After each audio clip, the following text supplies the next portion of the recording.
Imagine this. You're a scientist in the year 2300. One day, you find an old, dusty notebook filled with the complete design of a time machine. You follow the instructions, build it, and travel back in time to the year 2025. There, you hand that same notebook to a young scientist, telling them to keep it safe. Years later, that young scientist grows up and becomes you. Now here's the question. Who wrote the notebook? That is the Bootstrap Paradox, a time loop where something exists but has no clear origin.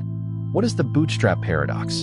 The Bootstrap Paradox, also called a causal loop, happens when an object or piece of information is sent back in time and becomes the very cause of itself existing in the first place. In simple terms, something comes from nothing, yet still exists.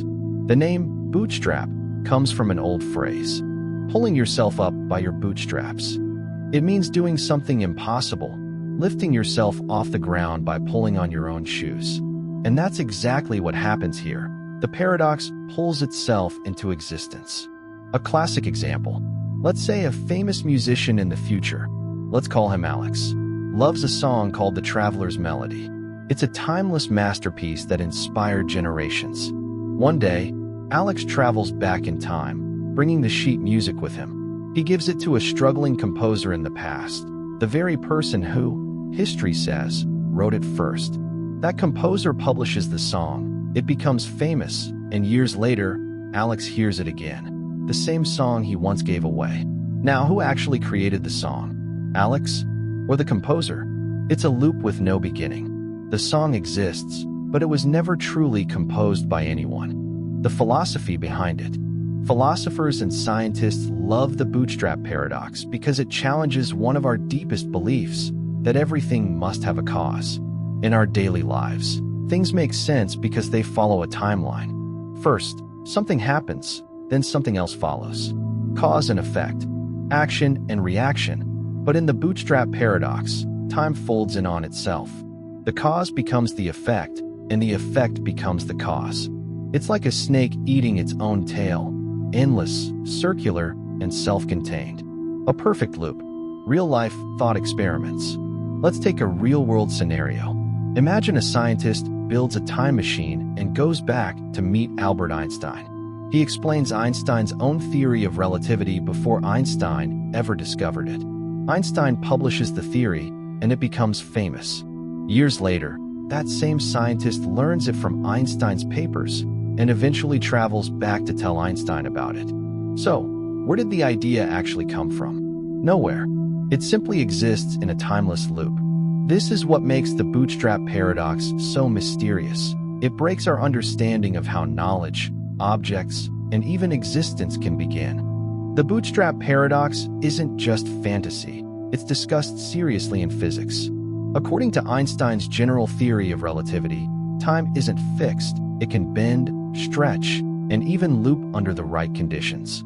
In theory, certain solutions to Einstein's equations allow for closed time-like curves, paths in space-time that loop back onto themselves. That means, at least mathematically, time travel to the past might be possible. And with it, paradoxes like this one. Physicists like Kurt Gödel and Stephen Hawking have debated whether these loops could exist. Gödel even found a universe model where time could circle back forever. But Hawking proposed the chronology protection conjecture, an idea that nature itself might prevent time travel to the past to protect reality from such contradictions. Still, no one knows for sure. The paradox remains open, like a question mark carved into time. The origin of the idea. The term Bootstrap Paradox gained popularity through science fiction. One famous story is from the TV show Doctor Who, in an episode called Before the Flood. In it, the Doctor explains how Beethoven's music could exist without Beethoven, if a traveler from the future brought the music back to the past. Movies like Predestination, 2014, and The Terminator also explore this concept. In The Terminator, the AI system Skynet was created from technology that came from the future, a loop with no starting point. These stories play with the terrifying beauty of the paradox. What if time is not a straight line, but a circle, and we're all just walking paths that have already happened? Beyond physics and fiction, the Bootstrap Paradox touches something very human, our search for beginnings. We always want to know, where did it start? Who made it? Who caused it? But what if some things simply are? What if reality doesn't need an origin story? If existence itself is one giant bootstrap loop, with no first cause? Philosophers have asked similar questions about the universe. If everything has a cause, what caused the universe? And if nothing caused it, does that mean it's its own cause? A cosmic bootstrap paradox? Maybe the answer lies beyond our understanding. Or maybe, time itself doesn't care where it begins, because to time, there is no beginning. So, next time you listen to a song, read an invention story, or look at the stars, ask yourself, what if some things don't come from anywhere? What if they simply loop, forever existing, forever creating themselves? The Bootstrap Paradox reminds us that not everything in reality follows our rules. And sometimes, the greatest mystery is that something can exist without ever being created. Imagine someone looks you in the eyes and says, "I'm lying right now." You pause for a moment. It sounds simple, even funny. But if they're telling the truth, then they're lying. And if they're lying, then they're telling the truth. So which is it? That single sentence, "I'm lying right now," traps logic inside a loop it can't escape. A sentence that destroys itself simply by being spoken. This is the liar paradox, a puzzle that has haunted philosophers and logicians for over 2,000 years. The liar paradox appears whenever a statement refers to itself in a way that makes it impossible to decide whether it's true or false. In its simplest form, it's the sentence, "This statement is false." If the sentence is true, then it must be false. But if it's false, then it must be true. It keeps flipping back and forth endlessly, like a mirror reflecting itself forever. The mind wants to solve it, to find an answer. But there isn't one. It's a self-destructing truth. The idea comes from ancient Greece, from a philosopher named Eubulides of Miletus, around the 4th century BCE. He was a student of the great thinkers who followed Socrates, and he loved building logical traps, puzzles that reveal the limits of reason. His liar statement, "A man says he is lying," is what he says true or false, still echoes through philosophy today. Later, it fascinated great minds like Aristotle, St. Augustine, and Thomas Aquinas. And even in modern times, it baffled mathematicians and computer scientists, including Kurt Gödel and Alan Turing, whose work shaped the foundations of logic and artificial intelligence. What began as a small sentence in ancient Greece ended up shaking the entire structure of human logic. Let's take it step by step. When we say something like, "The Earth orbits the Sun," we can check if it's true or false by looking at evidence. But when a sentence talks about itself, like, "This sentence is false," it becomes its own judge and jury. There's no external reality to check against. It only loops back to itself. If we assume it's true, it instantly proves itself false. And if we assume it's false, it instantly proves itself true. It's like trying to stand on a ladder that you're holding in midair. You might think the liar paradox is just wordplay, but its logic appears in real life too. Imagine a politician saying, "Everything I say is a lie." If that's true, then this sentence must also be a lie, which means maybe not everything they say is a lie. So it can't be fully true or fully false. Or think about online reviews. Someone posts, "Don't trust anything you read on this website." If you believe them, you can't believe them. If you don't believe them, you're believing them. These are all little echoes of the same paradox, truth and falsehood chasing each other in circles. The liar paradox became a serious problem for philosophers and mathematicians who wanted to define truth itself. In the early 1900s, Bertrand Russell tried to build a perfect logical system, one that could describe all of mathematics using pure logic. But the liar paradox slipped into the foundations and broke everything. It showed that even in logic, contradictions could exist that no rule could solve.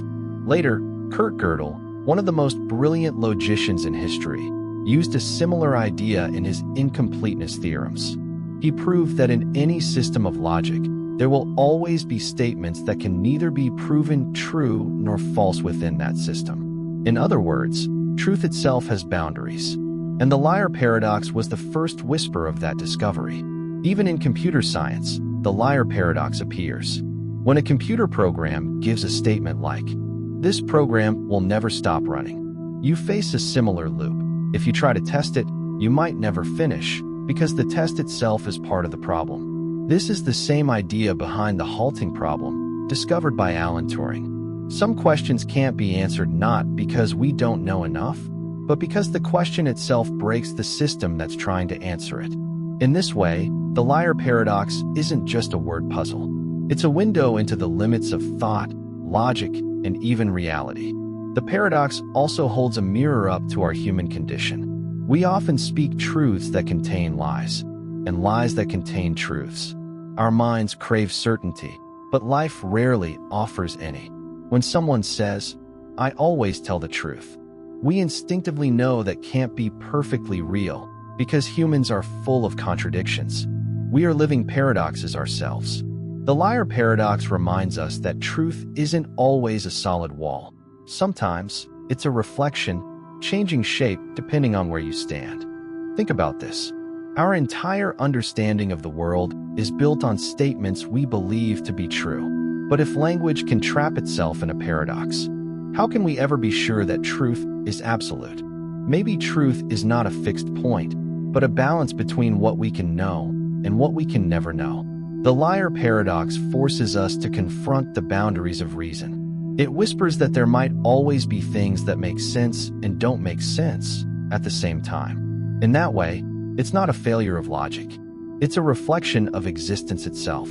So next time someone says, "I'm lying," don't rush to solve it. Let it sit. Feel the weight of that endless loop, the mind chasing its own tail, trying to escape its own creation. Because in that moment, you're touching one of the deepest mysteries of philosophy, that sometimes the truth destroys itself. And maybe, just maybe, that's what makes it so fascinating. We spend our lives searching for truth, but perhaps truth itself is searching for balance between what is and what can never be known. Imagine standing by a quiet harbor at sunset. A grand wooden ship, centuries old, rests gently on the water. The ship of Theseus. Over the years, piece by piece, its wooden planks begin to rot. The sailors replace them, one by one. The deck, the masts, the sails, even the hull. Until one day, every single piece of the ship has been replaced. Now here's the question. Is it still the same ship? And if someone gathered all the old, discarded planks and rebuilt them into another ship, which one would be the real ship of Theseus? This ancient question is known as the ship of Theseus paradox, and it asks something both simple and impossible. When something changes little by little, at what point does it stop being itself? It's not just about ships. It's about identity, the essence of what makes something that thing. If you replace every part of a ship, do you still have the same ship? Or have you created something entirely new? There's no clear answer, because both possibilities make sense and yet contradict each other. The story comes from ancient Greece, told by the philosopher Plutarch around 2,000 years ago. He described the ship that carried the hero Theseus home from his legendary battle with the Minotaur. The Athenians, proud of their hero, kept his ship as a memorial. As time passed, they replaced each decaying piece of wood to preserve it. Philosophers noticed something strange. If every part was replaced, what exactly were they preserving? Was it the original ship, or just a perfect copy of it?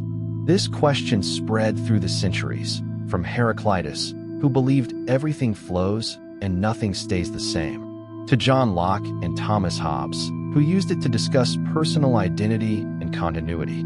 The ship of Theseus became more than just a story. It became a mirror held up to existence itself. Let's bring it closer to everyday life. Think about your body. Every few years, most of the cells inside you die and are replaced by new ones. You are, quite literally, a different physical person than you were 10 years ago, but you still feel like you. So are you still the same person you were as a child? Or are you, in some strange way, a new person made of new parts, but carrying the same memory? The ship of Theseus lives inside each of us. Every breath, every thought, every passing day, something changes, something is replaced.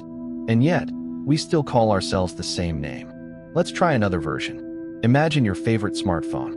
Over time, you replace the screen, the battery, the camera, and eventually every internal part, one by one. Is it still your old phone? Now suppose you take all the old parts and rebuild another phone exactly as it was before.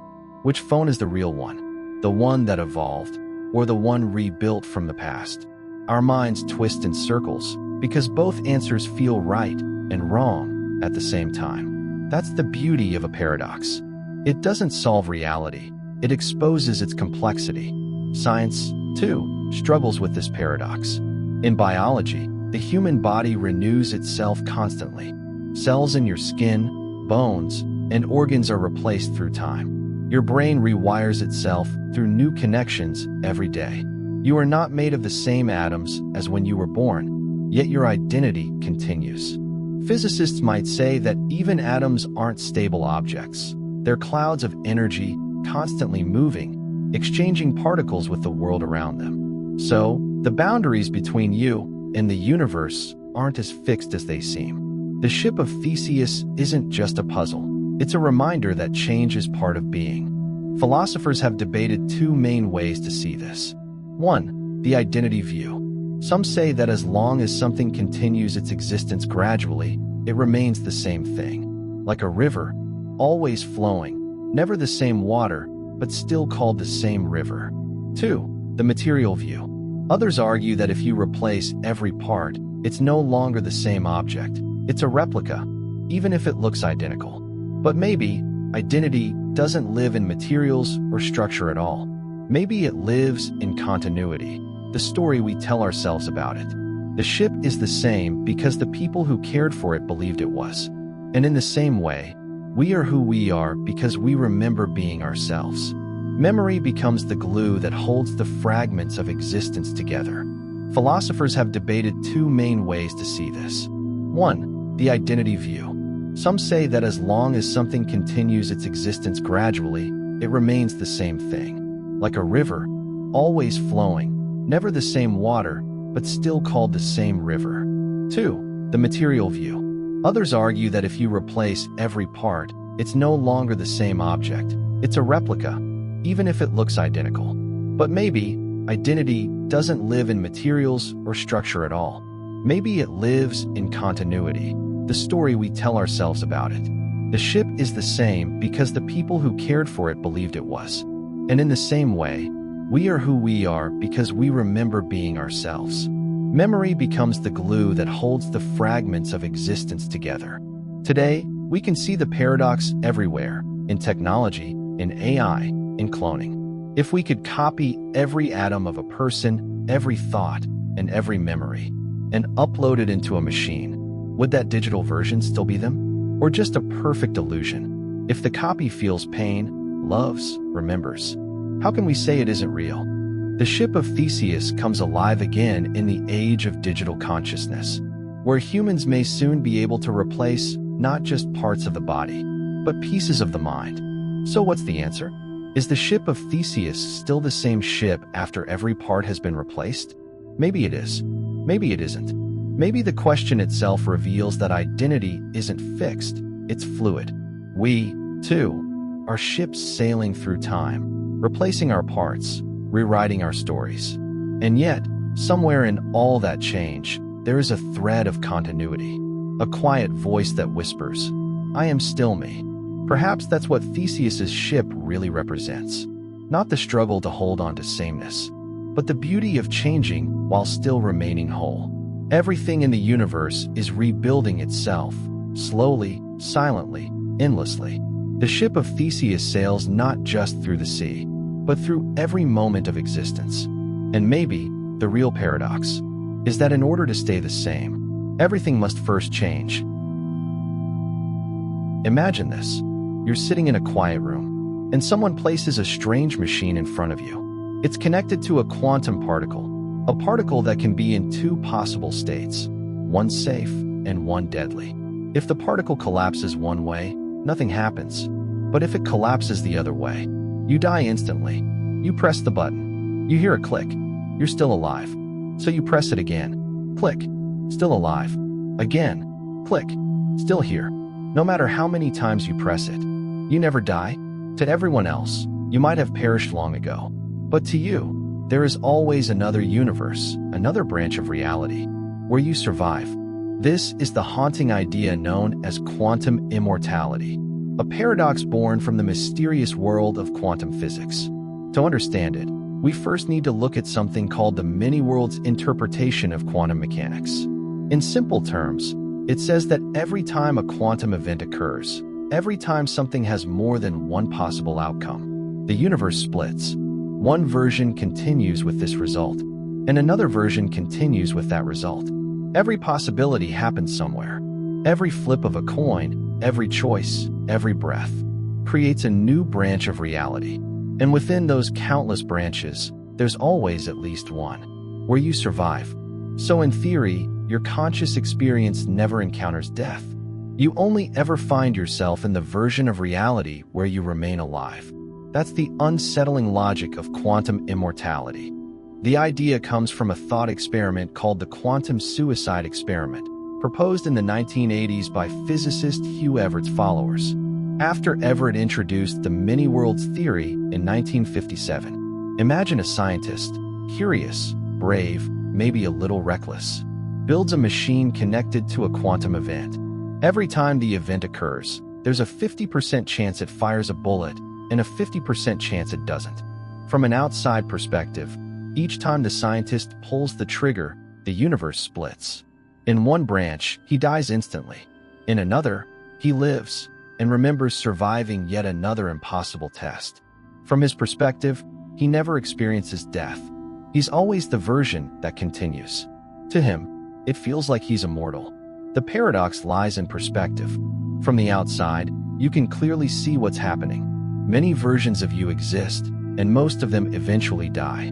But from your own point of view, the one tied to your consciousness, you never stop experiencing life. You only ever wake up in the branch where you survived. So what does that mean? That death doesn't exist, at least not for you? That somewhere, in some version of the universe, you are always alive? It's a thought both comforting and terrifying. Because if it's true, then immortality isn't a gift. It's an endless trap. Quantum mechanics is full of strange ideas like this. At the smallest scales, particles don't behave like solid objects. They act like waves of probability. They exist in many possible states at once, until something observes them. Only then does reality choose one outcome, a process called wave function collapse. But according to the many-worlds interpretation, the wave function never truly collapses. Instead, it branches into all possible outcomes. Each one as real as the next. This means there's a version of the universe where you're watching this video right now, and another where you stopped a few minutes ago, another where you never found it at all. Infinite versions, all equally real, all unfolding side by side. Quantum immortality takes this to its extreme. If all outcomes happen, then there's always at least one where you continue to live. Think of flipping a coin. Heads, you live. Tails, you die. In our normal world, we'd say, if you flip it enough times, eventually, tails will come, and your story ends. But in the quantum world, each flip splits reality. There's always a version of you that gets heads. And from your point of view, that's the only version you ever experience. You'd keep surviving forever, even if, in most universes, you're gone. Your consciousness keeps traveling the one path that never stops. Now let's step away from physics for a moment and think about what this means for you. If there's always a version of you that survives, then in some timeline, you outlive every accident, every illness, every disaster. You might live to see the end of the world. You might live until the stars burn out, alone in an infinite universe that can no longer sustain life. And yet, somehow, you remain conscious. That's the dark side of quantum immortality. It's not about eternal life, but eternal survival in every possible way, no matter how lonely or meaningless it becomes. Philosophers have debated this paradox for decades. Some see it as an illusion, a misunderstanding of quantum mechanics. Others see it as a profound statement about consciousness itself. What if consciousness is not bound to one timeline? What if it naturally flows towards survival, always continuing in the branch where life goes on? In that case, death might only exist from the outside. For others, not for you. But that raises another question. What is you? Are you the physical body? The brain? The stream of experience? If countless versions of you exist, and only one feels like you, what connects them all together? Maybe quantum immortality doesn't prove that you'll live forever, but that identity itself is just another illusion, a pattern that thinks it's a single being. The paradox also highlights something deep about observation. In quantum mechanics, the act of observing changes the outcome. But in quantum immortality, it's not just observation. It's consciousness itself that decides what reality you experience. It's as if your awareness can only exist in worlds where it continues to exist. That's why, from your point of view, you can never experience your own death, because there's no conscious version of you left to perceive it. You only ever awaken in another branch, the one where you survived. So what does this mean for us? Does quantum immortality make us gods of endless universes, or prisoners of infinite survival? Perhaps it's neither. Perhaps the paradox isn't meant to tell us that we live forever, but to remind us how fragile our understanding of reality really is. We like to believe that life and death are simple opposites, but maybe they're just two sides of a much deeper truth, one that our minds can't yet see. Maybe consciousness doesn't end. Maybe it just shifts, flowing endlessly through the multiverse, like light reflecting through infinite mirrors. And if that's true, then every breath you take is one thread in a vast, timeless tapestry, woven from countless versions of you. Perhaps we never really die. Perhaps we just wake up somewhere else. Imagine this. You're sitting in a quiet courtroom. The judge looks at you and says, "You will be hanged at noon on one weekday next week." But the day will be a surprise. You leave the courtroom confused. You'll be executed sometime between Monday and Friday, but you won't know which day until the hangman knocks on your cell door. It sounds simple, but here's the twist. If you start thinking logically, you might just prove that the hanging could never happen at all. And yet, somehow, it still can. This is the unexpected hanging paradox, a strange puzzle that plays tricks on logic, time, and our sense of surprise. Let's start from the beginning.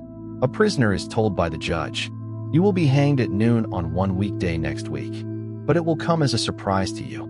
That means the prisoner won't know the day of the execution until the very morning it happens. Now, our prisoner starts to think. He wants to outsmart the judge, to prove that a surprise hanging is impossible. The prisoner reasons like this. If the hanging hasn't happened by Thursday, then it must happen on Friday. But if I know it must happen on Friday, then it won't be a surprise. So Friday is impossible. He crosses Friday off his mental list. Then he thinks again. If Friday is impossible, then the latest it could happen is Thursday. But if I reach Wednesday night alive, I'll know the hanging must be on Thursday. And again, it won't be a surprise. So Thursday can't be the day either. He continues the same logic backwards. Wednesday is impossible for the same reason. Then Tuesday, then Monday. Finally, the prisoner smiles to himself and concludes. The judge is wrong. A surprise hanging can't happen at all. But the following Wednesday, the guard walks into his cell at noon and tells him it's time. The prisoner is completely shocked. He didn't expect it. He's surprised. And that's when he realizes. The judge was right all along. He was hanged. And it was a surprise. This is what makes the unexpected hanging so fascinating. The prisoner's reasoning was logically perfect, yet it led to the wrong conclusion. If he was certain it couldn't happen, then a hanging on any day would indeed surprise him. But if it surprised him, then it fulfilled the judge's prediction. So both sides seem true and false at the same time. The paradox shows a strange loop between logic and knowledge. It's not about the hanging itself, but about what the prisoner can or cannot know. This paradox isn't just a story. It's a thought experiment first described in 1943 by Swedish philosopher Niels Bohringer, and later popularized in logic and philosophy circles. It challenges the idea of self-reference, how statements about knowledge can loop back and contradict themselves. The judge's statement creates a logical trap. If the prisoner tries to predict the surprise, his own reasoning destroys it. It's similar to another classic logical puzzle, the liar paradox, where a sentence like "this statement is false" creates a self-defeating loop. The unexpected hanging takes that same logic and adds the element of time. It mixes future events with present knowledge, and that's what breaks the system. Now you might wonder, what does this have to do with real life? Think about predictions, stock markets, weather forecasts, even AI behavior. Every time we try to predict the future, our knowledge of the prediction can change the outcome itself. For example, if everyone knew exactly when a financial crash would happen, they'd act early, and their actions would prevent it. Just like the prisoner, our expectations influence reality, and when logic meets uncertainty, we find ourselves trapped in paradox.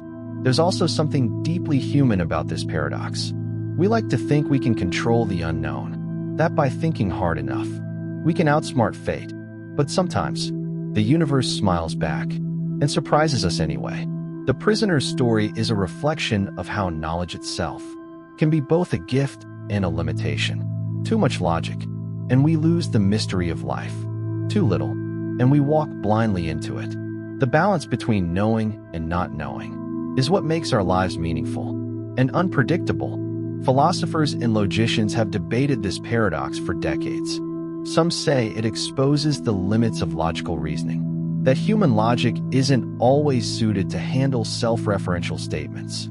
Others see it as a lesson about information and awareness, that knowing something can change the very reality you're trying to know.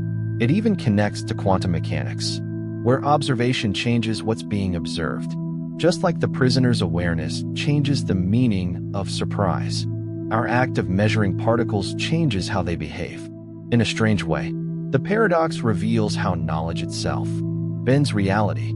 So what does this mean for us? Maybe it's a reminder that not everything can be solved through pure logic, that some truths only exist when we stop trying to predict them. Life, like the hanging, is full of surprises, and the more we try to expect them, the less they happen. The unexpected hanging paradox is not just about a prisoner and a judge. It's about the endless dance between certainty and mystery, between what we know and what we can never truly know.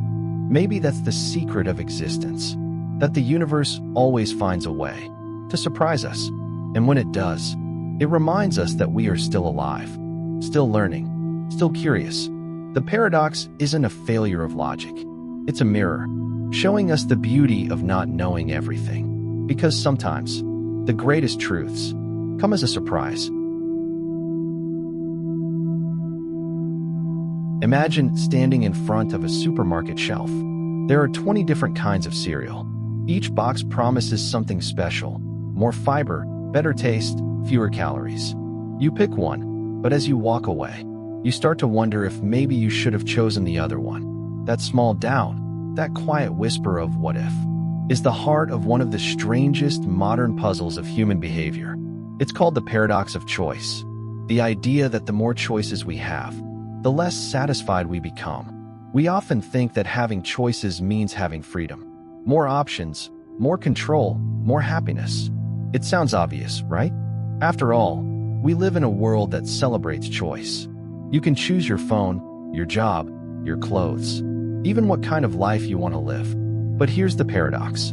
While freedom of choice can make us feel powerful, too much of it can also make us anxious, indecisive, and strangely, less happy.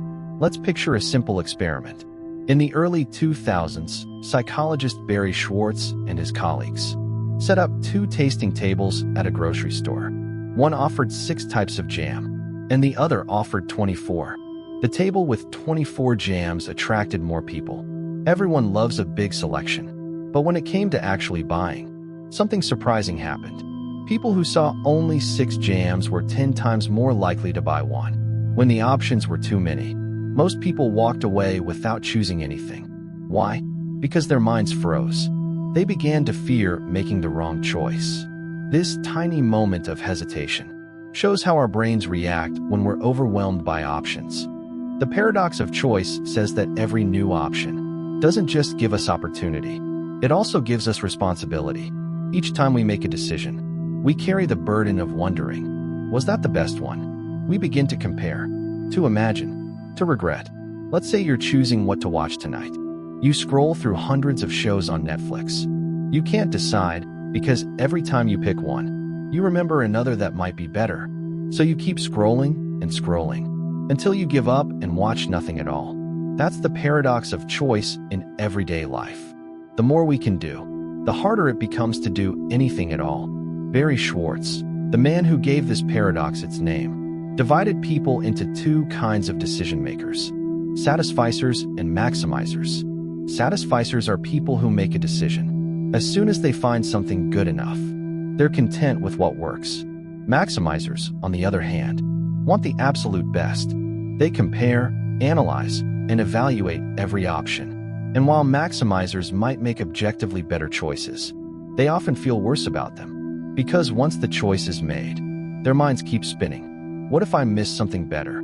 It's a silent kind of suffering, not from failure, but from too much success. From a scientific point of view, this paradox is tied to how our brains evolved. In ancient times, humans had limited options. You hunted, you gathered, you survived. The fewer choices you had, the simpler life was, and the less stress you felt. But now, in the modern world, our brains are faced with an infinite menu. What to buy, who to date, where to live, which path to take in life. Every decision uses mental energy, and the more decisions we make, the more we feel decision fatigue, a kind of emotional exhaustion that makes even simple choices feel heavy. So when we think more choices will make us happy, we're actually draining the very energy that happiness depends on. Think about social media. We scroll through countless photos, videos, and opinions. Every image is a choice. Who to follow, what to like, what to ignore. And with every choice, we're subconsciously comparing our lives to thousands of others. We start to wonder, did I make the right life choices? Should I be living like that person? Am I missing out? It's not the lack of choice that hurts us. It's the abundance of it.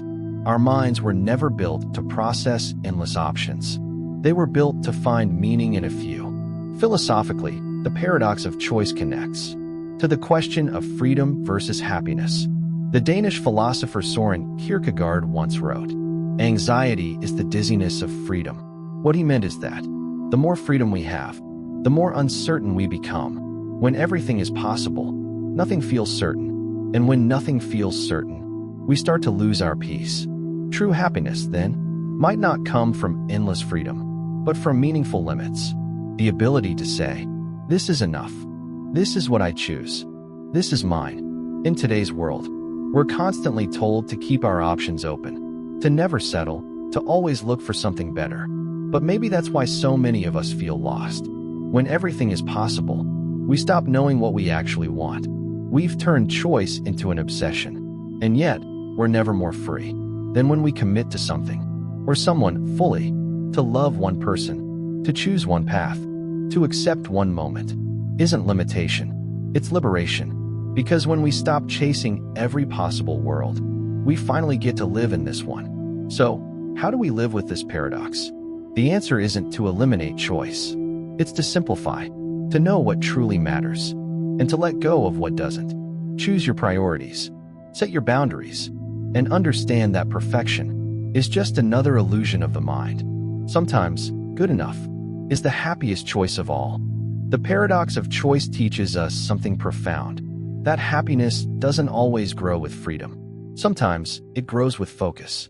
In the quiet moments of life, when we stop scrolling, comparing, and chasing infinite options, we might rediscover what truly brings peace, gratitude, simplicity, and presence.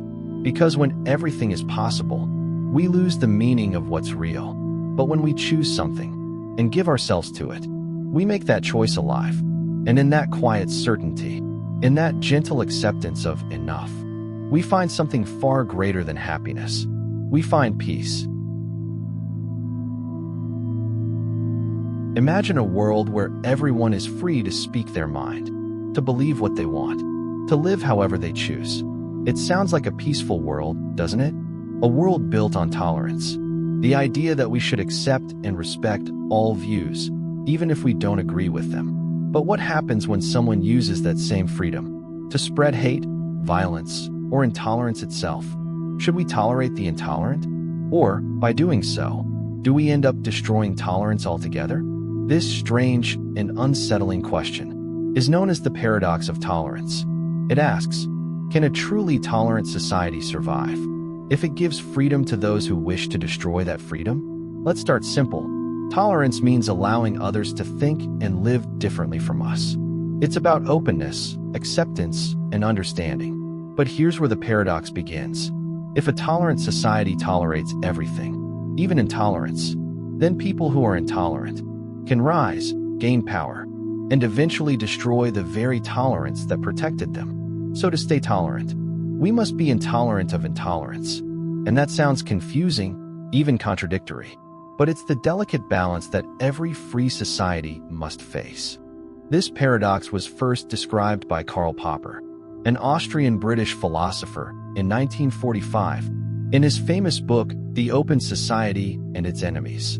Popper lived through some of the darkest times of the 20th century, a period when democratic nations, in the name of tolerance, allowed extremist ideologies to grow unchecked. Those movements, fueled by hate, violence, and absolute power, used the freedom of speech and thought to destroy freedom itself. Popper realized something essential. If society is too tolerant, its enemies will take advantage of that kindness until tolerance itself collapses. So he argued that, to preserve an open, free society, we must stand firm against those who would use freedom to end it. Let's imagine a simple scenario.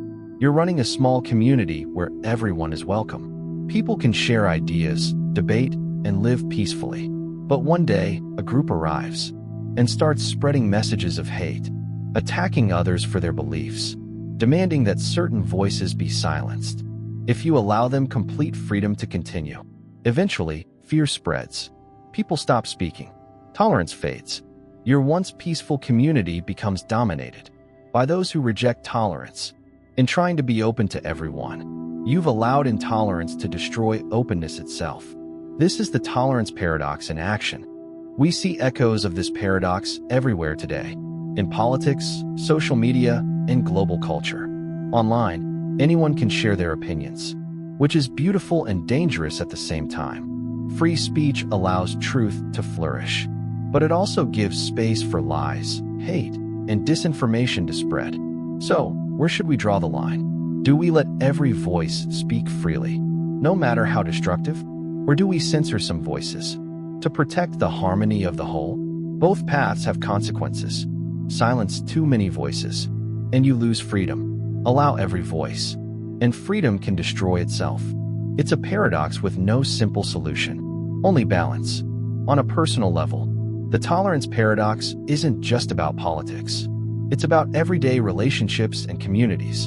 You might know someone whose views you strongly disagree with. You try to stay calm, to understand, to be tolerant. But what if that person uses your patience to insult, harm, or oppress others? At what point does tolerance stop being kindness and start becoming weakness? Philosophically, the paradox invites us to find strength in compassion, to be kind, but not naive. True tolerance doesn't mean accepting everything blindly. It means defending the right of people to live freely, without letting freedom become a weapon of destruction. History has shown us this paradox again and again. In the 1930s, many democratic societies allowed extremist movements to spread openly in the name of free speech. Those movements, fascism, totalitarianism, and authoritarian ideologies, used that very openness to gain power and silence others. By the time societies realized what was happening, it was too late. The tolerant had tolerated the intolerant and lost everything. That's why Popper warned us. A society must reserve the right to defend itself against those who reject reason, dialogue, and humanity. It's not about silencing opposition. It's about protecting the conditions that make peaceful opposition possible. Here's where the paradox becomes personal and emotional. If we say, we must not tolerate intolerance, aren't we becoming intolerant ourselves? It's a question of ethics and balance. Popper didn't say we should suppress all opposing ideas. He believed that reason and open discussion should be our first defense. But if people reject dialogue entirely, if they respond to discussion only with violence or hatred, then tolerance can no longer protect them. It's not about hating the intolerant. It's about setting boundaries for the survival of peace. Let's take this beyond society into your own mind. Imagine your thoughts as a community. Every idea, every emotion has a voice. You try to accept them all, the kind, the fearful, the critical. But sometimes, a thought becomes destructive. It tells you you're worthless, or that others don't deserve compassion. Should you tolerate that voice? Or should you learn to quiet it? Not with anger, but with awareness? In this way, the tolerance paradox also becomes a metaphor for inner peace. To live freely inside yourself, you must tolerate your imperfections, but not the thoughts that destroy your peace. Balance, again, is the answer. The tolerance paradox shows us that freedom is fragile. It doesn't protect itself. It depends on us. We must be kind, but also courageous. Open, but not blind. True tolerance is not about accepting everything, but about knowing where acceptance ends and protection begins. Because without boundaries, even goodness can destroy itself. So, what does the paradox of tolerance teach us? That peace isn't just the absence of conflict. It's the presence of wisdom. That tolerance without limits isn't strength, it's surrender. And that sometimes, to protect kindness, we must have the courage to say no.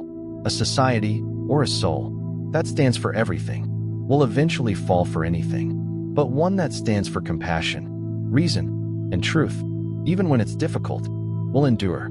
The paradox of tolerance reminds us that even in our quest for peace, we must stay awake, vigilant, mindful, and brave enough to defend what truly matters.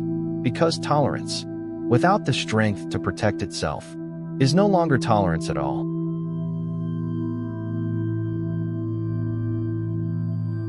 Have you ever imagined going back in time to fix a mistake, to save someone you loved, or maybe to change history itself? But what if, by doing so, you destroy the very reason you ever existed? Tonight, we're diving deep into one of the most haunting puzzles of time travel, the grandfather paradox. Imagine this. You build a time machine. You set the dials, step inside, and travel back to the year before your grandfather met your grandmother. Now, here's the twist. You decide, for whatever reason, to prevent your grandfather from meeting her. Maybe you move him to another city. Maybe something worse. The point is, your grandfather never has children, which means your parent is never born. And if your parent is never born, then you are never born. But if you were never born, then who went back in time to stop your grandfather? That's the paradox. A logical loop that eats itself. A story that can never exist, yet refuses to disappear. It's easy to laugh at this as pure science fiction, but think about it for a moment. Every decision you make changes the future, even the smallest one. Imagine if time travel were possible. Your choices in the past could erase entire timelines, even yourself. Picture this. You go back in time to prevent a terrible event, maybe a war or a disaster. You succeed, but by doing so, the future that motivated you to travel back never happens. And without that future, there's no reason for you to travel back in the first place. A loop with no beginning and no end. That's why physicists and philosophers alike have struggled with the grandfather paradox for decades. The paradox first appeared in the early 20th century, though versions of it existed long before that in ancient thought experiments about fate and causality. It became famous through science fiction, especially in movies and books about time travel. But the philosophical foundation goes deeper. It's about causality, the relationship between cause and effect. If cause and effect can be reversed or destroyed, then our entire understanding of time collapses. One of the earliest philosophers to discuss this kind of paradox was René Barjavel, a French writer who explored it in his 1943 novel Le Voyageur Imprudent, translated as The Imprudent Traveler. He described the impossibility of changing the past without erasing the very reason for doing so. Since then, countless physicists, like Stephen Hawking, Kip Thorne, and David Deutsch, have wrestled with whether the laws of physics allow such paradoxes at all. Let's get scientific for a moment. Einstein's theory of relativity tells us that time isn't a straight line. It can bend, stretch, and even loop, depending on gravity and speed. So theoretically, time travel to the past might not be impossible. But the paradox shows us the dangers of it. Physicists have proposed a few explanations. The self-consistency principle, proposed by Igor Novikov. It suggests that the universe is self-correcting. In other words, even if you travel to the past, you cannot change it. You might interact with it, but events will always unfold in a way that keeps history consistent. So even if you tried to prevent your grandfather from meeting your grandmother, something would stop you. The universe wouldn't allow it. The many-worlds interpretation, this comes from quantum mechanics. It says that when you travel back in time and make a change, you create a new universe. A new timeline splits off. In that new universe, your grandfather may never meet your grandmother, but you continue to exist in the original one. Two versions of reality, both real, both infinite. So maybe there's no contradiction at all, just endless branches of possibility. But beyond science, the grandfather paradox is a mirror, showing us how fragile existence really is. Think about it. You're only here because of a long, unbroken chain of choices and coincidences that stretch back through time. If even one link in that chain were broken, you wouldn't be listening to this right now. Every argument, every moment, every love, every loss, it all led to you. And yet, the paradox reminds us of something else. That we're obsessed with the idea of control. We dream of changing the past, fixing mistakes, rewriting history. But maybe the truth is simpler and humbler. Maybe the past doesn't need to be changed. Maybe it needs to be understood. But beyond science, the grandfather paradox is a mirror, showing us how fragile existence really is. Think about it. You're only here because of a long, unbroken chain of choices and coincidences that stretch back through time. If even one link in that chain were broken, you wouldn't be listening to this right now.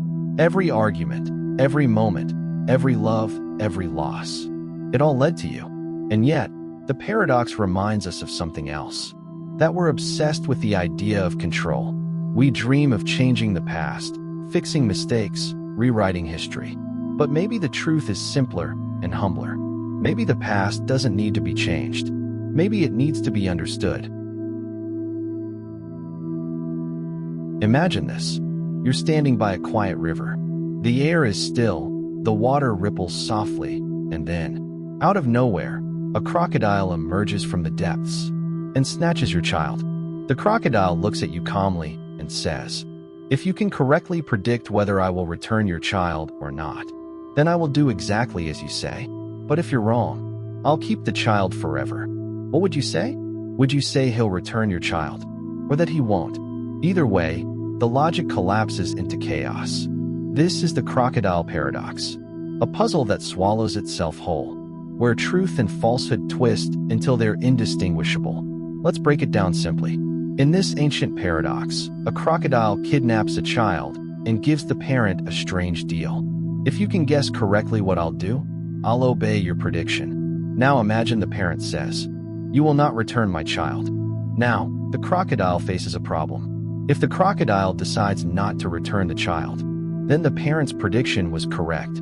So by his own promise, he must return the child.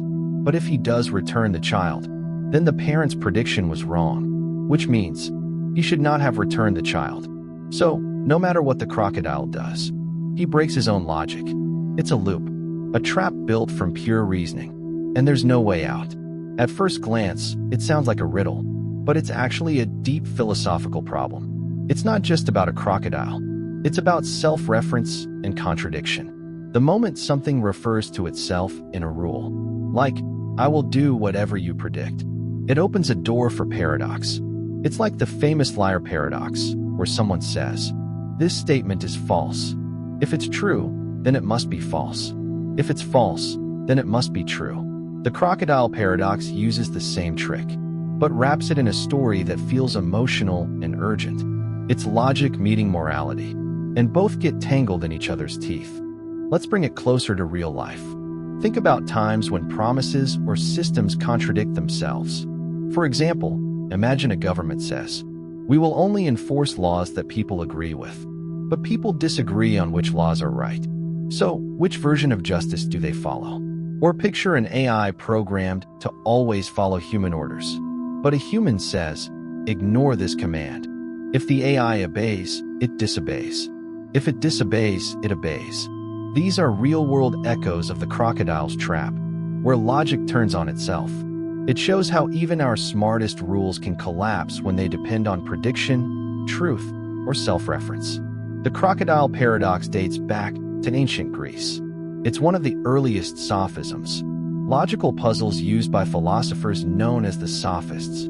The sophists loved playing with words, logic, and contradictions to expose the limits of human reasoning. They didn't always want to solve the paradox. Sometimes they wanted to confuse you on purpose, to make you question what truth even means. Later, thinkers like Aristotle and Epimenides studied these paradoxes to understand how language and thought can betray themselves. In many ways, the crocodile paradox became a symbol, a story about what happens when rules of reason meet reality, when promises are bound by logic instead of morality, when intellect forgets the heart. Now let's connect it to modern ideas. In mathematics and computer science, this paradox resembles what's called self-referential inconsistency, like when a computer program tries to predict its own future output. It's related to Gödel's incompleteness theorems, which prove that any logical system complex enough to describe itself will eventually generate statements that are true but cannot be proven. It's also related to Russell's paradox in set theory. When mathematician Bertrand Russell asked, "Does the set of all sets that do not contain themselves contain itself?"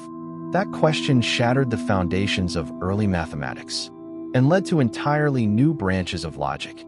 So yes, what started as a crocodile story grew into the roots of modern philosophy, mathematics, and computer theory. But beneath all the logic lies something very human. The parent in the story is desperate. Their child is in danger. They don't care about logic or paradoxes. They just want them back. And yet, the crocodile, bound by reason, creates a trap where emotion has no place. Maybe the real paradox isn't about logic at all. Maybe it's about the conflict between human feeling and rational rules, between heart and mind, between the unpredictable nature of life and the rigid systems we build to make sense of it. Because deep down, we know, life doesn't always follow logic. Sometimes it contradicts itself. Sometimes it doesn't make sense. And that's okay. So what does the crocodile paradox teach us? It reminds us that reason has limits, that even the most logical systems can collapse when they try to explain themselves completely. It shows us how truth can fold in on itself, how words, when pushed too far, can lose meaning. But maybe that's the beauty of it, because just like the river where the crocodile waits, truth itself is fluid. It moves, it changes, it reflects the light differently each time we look at it. Maybe wisdom isn't about trapping truth with logic, but learning to float with it.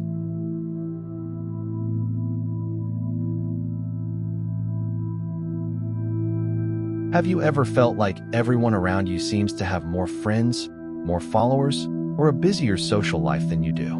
It's not just in your head. Statistically, it's true. Welcome to the friendship paradox, a strange and beautiful truth that hides quietly in the way our social worlds are connected.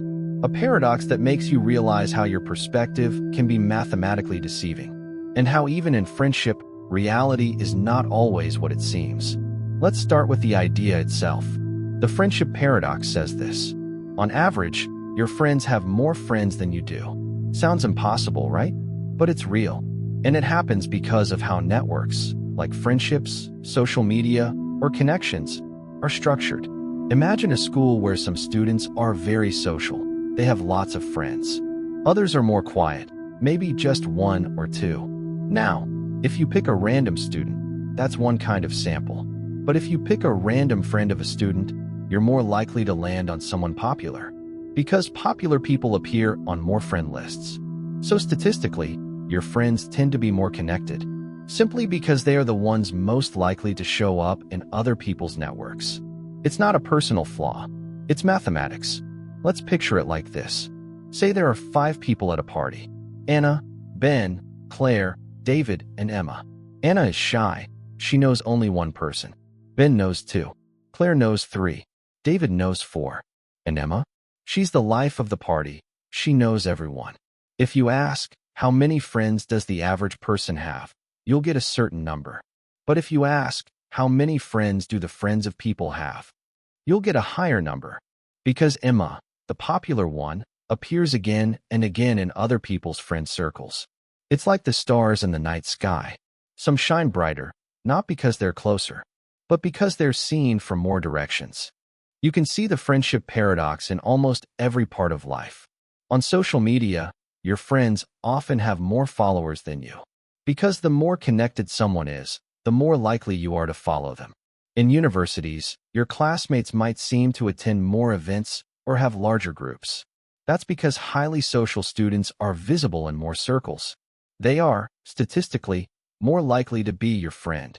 Even in epidemiology, scientists use this paradox to track diseases.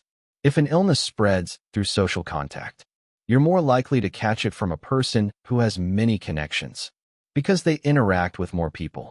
In other words, the paradox doesn't just change how we feel about social life. It also shapes how information, trends, and even viruses move through society. The friendship paradox was first described in 1991 by the sociologist Scott L. Feld. Feld noticed something odd while studying social networks. When people looked at their own social circles, they almost always thought others were more social, more connected, or more active. At first, it looked like an illusion, a psychological trick. But when Feld analyzed it mathematically, he found that it was actually a statistical truth. And this paradox doesn't just apply to friendships. It extends to almost anything in a network. Your coworkers might earn more than you. Your neighbors might seem wealthier. And your classmates might get higher grades. It's all part of the same phenomenon. Those who have more connections are more likely to appear in your circle of observation. You can see the friendship paradox in almost every part of life. On social media, your friends often have more followers than you. Because the more connected someone is, the more likely you are to follow them. In universities, your classmates might seem to attend more events or have larger groups. That's because highly social students are visible in more circles. They are, statistically, more likely to be your friend. Even in epidemiology, scientists use this paradox to track diseases. If an illness spreads through social contact, you're more likely to catch it from a person who has many connections, because they interact with more people. In other words, the paradox doesn't just change how we feel about social life. It also shapes how information, trends, and even viruses move through society. The friendship paradox was first described in 1991 by the sociologist Scott L. Feld. Feld noticed something odd while studying social networks. When people looked at their own social circles, they almost always thought others were more social, more connected, or more active. At first, it looked like an illusion, a psychological trick. But when Feld analyzed it mathematically, he found that it was actually a statistical truth. And this paradox doesn't just apply to friendships. It extends to almost anything in a network. Your coworkers might earn more than you. Your neighbors might seem wealthier. And your classmates might get higher grades. It's all part of the same phenomenon. Those who have more connections are more likely to appear in your circle of observation. It's also why marketing works the way it does. Targeting the most connected people spreads information faster, because those people are the hubs in our social web. So behind the quiet loneliness of the paradox lies a powerful insight into the structure of our connected world. Now, let's take this one step further. If your friends have more friends than you, and their friends have more friends than them, where does it end? There's no single center, just a pattern that keeps repeating, a vast network with invisible shapes of influence and perception. It's humbling, isn't it, to realize that even our most personal experiences, our feelings of belonging, our sense of being seen, are part of a grand mathematical pattern. The friendship paradox isn't just about social networks. It's about how we see the world, and how easily our vision bends around the hidden geometry of connection. It reminds us that the universe is full of illusions, not because it's trying to deceive us, but because we are always looking from somewhere within it. So the next time you feel like everyone else is living larger, pause for a moment, breathe, and remember, you're only seeing the network from one angle. In the vast web of human connection, we're all part of the same pattern, sometimes seen, sometimes hidden, but never truly alone. As we drifted through these paradoxes tonight, we glimpsed the strange edges of reality, where logic twists, time loops, and reason sometimes fails. From the haunting loops of the grandfather paradox, to the invisible patterns of the friendship paradox, to the fragile balance of the tolerance paradox, each puzzle reminded us that the world is not always what it seems. We saw how time can bend and fold, how truth can turn back on itself, and how freedom, choice, and connection are far more delicate than they appear. These paradoxes are mirrors, showing us not only the limits of logic, but also the beauty of curiosity, the wonder of possibility, and the quiet mystery that exists between certainty and doubt. Perhaps the lesson is simple, yet profound. The universe doesn't always make sense, and that's okay. The questions, the contradictions, the infinite loops, they invite us to think, to wonder, to feel, and to sleep with minds wide open, ready for the mysteries of tomorrow. So rest now, and let these paradoxes whisper through your dreams. The infinite puzzles of logic, life, and existence, stretching far beyond what we can ever fully understand. Thank you for exploring the mysteries of the universe with me tonight. Sleep well, and keep wondering.